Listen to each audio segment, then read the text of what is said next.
Assalamualaikum warahmatullahi wabarakatuh. Perkenalkan kami dari kelompok 2 yang beranggotakan Fayal Furbadasop, Muhammad Diko Mahendra, Wildan Restu Danela, Zulfan Aditya, dan Ahmad Asep Saipullah. Di sini kami akan membahas mengenai pengaruh proses secondary steelmaking terhadap kualitas baja yang dihasilkan. Halo semuanya, pada tahu kan ya bahwa pada proses primary steelmaking, hasil dari proses tersebut berupa kandungan baja tanpa elemen dengan paduan khusus, dan juga menghasilkan kandungan yang masih berupa elemen pengotor seperti silika, sulfur, mangan, karbon, dan fosfor. Nah, kandungan tersebut sulit untuk direduksi. Oleh karena itu, perlu dilakukan proses secondary steelmaking untuk pemurnian atau refining, seperti proses desulfurisasi, desilikonisasi, dekarburasi, dan lain-lain. Nah, jika dilakukan proses secondary steelmaking pada baja hasil dari BOF atau EAF, maka bagaimana pengaruhnya terhadap kualitas baja yang dihasilkan? Mari kita simak video penjelasan berikut ini. Secondary steelmaking. Pengaruh proses secondary steelmaking yang pertama yaitu dia mau menurunkan kebutuhan alloying elements seperti mengulangi kadar fosfor, silikon, sulfur lewat serangkaian proses hot metal.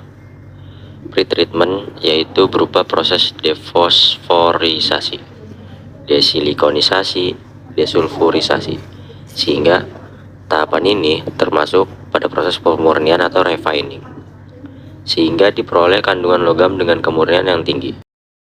Baik, selanjutnya yaitu pengaruh proses secondary steelmaking yang kedua, yaitu mampu menghasilkan baja yang punya sifat lebih khusus akibat penambahan unsur paduan, di mana pada proses secondary ini kita bisa mengubah komposisi baja secara tepat dan akurat sesuai standar permintaan konsumen. Dalam hal ini, proses primary steelmaking atau pada proses BOF, EAF, dia tidak efektif dan efisien untuk proses alloying karena perlu waktu lama, biaya produksi tinggi, dan produktivitasnya yang rendah, sehingga pada proses secondary steelmaking ini sangat unggul dalam proses alloying baja. Baik, selanjutnya yaitu secondary steelmaking bisa menghasilkan baja dengan kandungan gas yang kecil. Pengaruh proses secondary steelmaking yang ketiga yaitu mampu menghasilkan baja dengan kandungan gas yang kecil. Dapat kita lihat di mana tentu pada saat proses primary sejumlah oksigen akan terlarut di dalam baja ketika furnace ditiupkan oksigen. Untuk itu dilakukan proses degassing untuk menghilangkan gas tersebut dengan cara penambahan sedikit aluminium yang akan menghilangkan oksigen tersebut, membentuk aluminium oksida yang akan membentuk slag. Proses degassing ini mampu menghilangkan gas-gas impurity seperti oksigen untuk keluar dari molten metal. Selanjutnya, untuk pengaruh terakhir daripada secondary steelmaking adalah kemampuannya untuk menghomogenisasikan komposisi metal serta menghomogenisasikan temperatur atau suhu pada baja.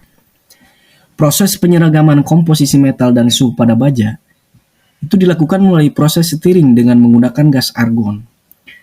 Pada proses stirring, molten metal akan diaduk secara intensif menggunakan gas argon yang diinjeksikan ke dalam campuran logam yang sedang dilebur.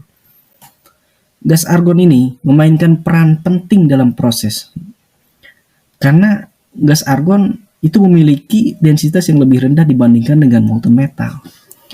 Sehingga gas argon ini kemudian akan naik ke permukaan logam dan membawa bagian daripada campuran logam untuk bercampur dengan campuran logam yang lainnya. Hal ini akan menghasilkan komposisi logam yang lebih seragam. Selain itu, proses stirring juga membantu untuk menghomogenisasikan temperatur atau suhu pada baja. Ketika molten metal diaduk, panas akan tersebar secara merata ke seluruh bagian daripada molten metal itu, sehingga temperatur atau suhu pada molten metal menjadi lebih seragam. Hal ini sangat penting untuk menghindari adanya perbedaan suhu yang signifikan pada molten metal. Karena perbedaan suhu yang signifikan itu dapat menyebabkan pembekuan yang tidak seragam saat baja dicetak. Dengan melakukan secondary steelmaking dan menggunakan proses stirring dengan menggunakan gas argon, maka komposisi logam pada baja akan menjadi lebih seragam dan pembekuan pada saat percetakan akan menjadi lebih seragam pula. Ini akan menghasilkan baja dengan kualitas yang lebih baik dan lebih konsisten. Sekian penjelasan mengenai pengaruh proses secondary steel making terhadap kualitas baja. Kami daripada kelompok 2 undur diri. Terima kasih. Assalamualaikum warahmatullahi wabarakatuh.